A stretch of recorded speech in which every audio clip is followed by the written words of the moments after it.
సంవత్సరాల తరబడి ఎన్ని మందులు వాడినా మీ మోకాల నొప్పులు తగ్గట్లేదా? ప్రాణ పెయిన్ క్లినిక్ లో అత్యాధునిక చికిత్స. కీలక భేటీకి సమయం ఆసన్నమైంది. నేడే తెలుగు రాష్ట్రాల ముఖ్యమంత్రులు చంద్రబాబు నాయుడు, రేవంత్ రెడ్డి సమావేశం కానున్నారు. సాయంత్రం 6 గంటలకు ప్రజాభవన్ వేదికగా కలవనున్నారు ఈ ఇద్దరు నాయకులు. సుమారు 2 గంటల జరిగే ఈ సమావేశంలో విభజన వివాదాలపై అలాగే ఇరు రాష్ట్రాల సంబంధాలపై చర్చించనున్నారు. ప్రధానంగా 10 అంశాలతో ఎజెండాను ఇప్పటికే సిద్ధం చేశారు. 9వ 10వ షెడ్యూల్లోని సంస్థల్లో పంపిణీతో పాటు విద్యుత్ బకాయిలు, ఉద్యోగుల విభజన వంటి చిక్కుముళ్లపై తెలుగు రాష్ట్రాల ముఖ్యమంత్రులు చర్చించనున్నారు.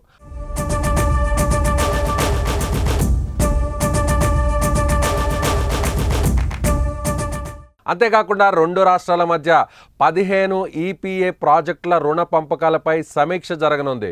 ఉద్యోగుల పరస్పర బదిలీలు, లేబర్ సెస్ పంపకాలపై సైతం రివ్యూ చేయనున్నారు ఇద్దరు సీఎంలు. ఉమ్మడి సంస్థల ఖర్చుల చెల్లింపులపై హైదరాబాద్లోని 3 భవనాలను ఏపీకి కేటాయించేలా చర్చ జరిగే అవకాశం ఉంది.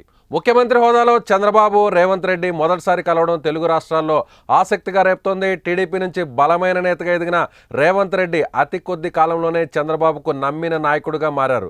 రాష్ట్ర విభజన తర్వాత ఊహించని పరిణామాలతో ఆయన టీడీపీని వీడి కాంగ్రెస్లో చేరి ముఖ్యమంత్రి అయ్యారు. దీంతో ఆయన అభిమానించే నాయకుడు చంద్రబాబుతో భేటీ కానుండడం అందరిలో క్యూరియాసిటీని పెంచేసింది. మరి వీరి భేటీలో విభజన సమస్యలు కొలిక్కి వస్తాయో లేదో అని తెలియాలంటే కొన్ని గంటలు ఆగాల్సినటువంటి పరిస్థితి.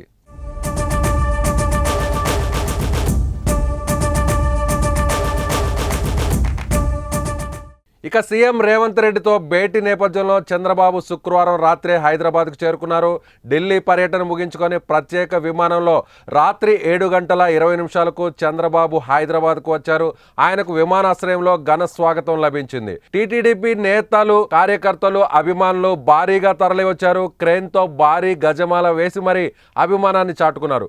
వర్షం పడుతున్నా లెక్క చేయకుండా చంద్రబాబును అనుసరిస్తూ జూబ్లీ హిల్స్లోని ఆయన నివాసం వరకు ర్యాలీగా వెళ్లారు. ఇది బిగ్గెస్ట్ అప్డేట్ గా చెప్పాలి. తెలుగు రాష్ట్రాల్లో పొలిటికల్ సినారీలో కూడా ఒక లేటెస్ట్ డెవలప్మెంట్ గా చెప్పాలి. ఎందుకంటే చంద్రబాబు నాయుడు అలాగే రేవంత్ రెడ్డి ఇద్దరు కూడా సీఎంల హోదాలో తొలిసారి భేటీ కాబోతున్నారు. ఇద్దరి మధ్య ఒక మంచి సంబంధాలు కొనసాగే ఇప్పటివరకు రాజకీయాల్లో. తెలుగుదేశం పార్టీలో కింది స్థాయి నుంచి ఈరోజు ఎదిగినటువంటి రేవంత్ రెడ్డి మరొక వైపు తెలుగుదేశం పార్టీని ముఖ్యంగా తెలంగాణలో హైదరాబాద్ని డెవలప్ చేశారని చెప్తున్నటువంటి చంద్రబాబు, ఈ ఇద్దరు నాయకులు భేటీ కానుండడం, అదేవిధంగా రాష్ట్ర విభజన జరిగిన తర్వాత సరిగ్గా 10 ఏళ్ల తర్వాత ఇద్దరు నాయకులు కూడా భేటీ కానుండడంతో ఈ భేటీలో ఎలాంటి అంశాలు చర్చకు వస్తాయి, ముఖ్యంగా పరిష్కారం కాకుండా ఉన్నటువంటి అనేక సమస్యలకు ఇందులో ఒక సొల్యూషన్ దొరికే అవకాశం ఉన్నట్టుగా రాజకీయ విశ్లేషకులు చెప్తున్నారు. సో ఇప్పటికే అనేక అంశాలకు సంబంధించి కూడా ఏపీకి సంబంధించినటువంటి ఆస్తులు ఇప్పటికీ కూడా తెలంగాణలో ఉన్నాయి, ముఖ్యంగా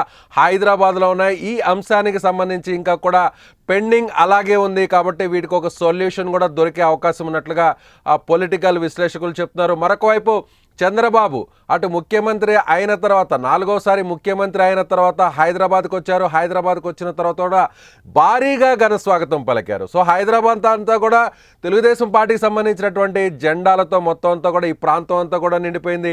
వర్షాన్ని సైతం లెక్క చేయకుండా టీటీడీపీ కార్యకర్తలు, నాయకులందరూ కూడా బాబుకి భారీగా ఘన స్వాగతం పలికారు. సో ఇవాళ ప్రగతి భవన్లో అంటే ప్రజాభవన్లో భేటీ కానుండడం చాలా కీలకమైనటువంటి అంశంగా చెప్పాలి. సో అనేక సమస్యలకు పరిష్కారం దొరికే అవకాశం ఉంది. ముఖ్యంగా జల వివాదాలకు సంబంధించి గతంలో చూసాం, కృష్ణానదికి సంబంధించినటువంటి జల వివాదాలు అనేకం నడిచాయి అటు ఏపీకి తెలంగాణకు మధ్య. ఈసారి రాబోయేటువంటి 5 ఏళ్ల కాలంలో ఎలాంటి సమస్యలైనా కూడా పరిష్కారం చూపే విధంగా ఇద్దరు నాయకుల మధ్య మాటామంతి జరిగే అవకాశం ఉంది. సో ఈ భేటీలో మిగిలినటువంటి నాయకులు కూడా పాల్గొనబోతున్నారు. ఏపీకి సంబంధించినటువంటి కొంతమంది మంత్రులు, అలాగే తెలంగాణకు సంబంధించినటువంటి కొంతమంది మంత్రులు. ఆ తర్వాత ఇద్దరు కూడా ఏకాంతంగా చర్చించనున్నారు. సో భవిష్యత్తులో కూడా ఏపీకి తెలంగాణకు మధ్య ఒక మంచి వాతావరణం కొనసాగే విధంగా కూడా ఈ ఇద్దరు సీఎంల భేటీ ఉండేటువంటి అవకాశం ఉన్నట్టుగా మనం ఖచ్చితంగా చెప్పవచ్చు.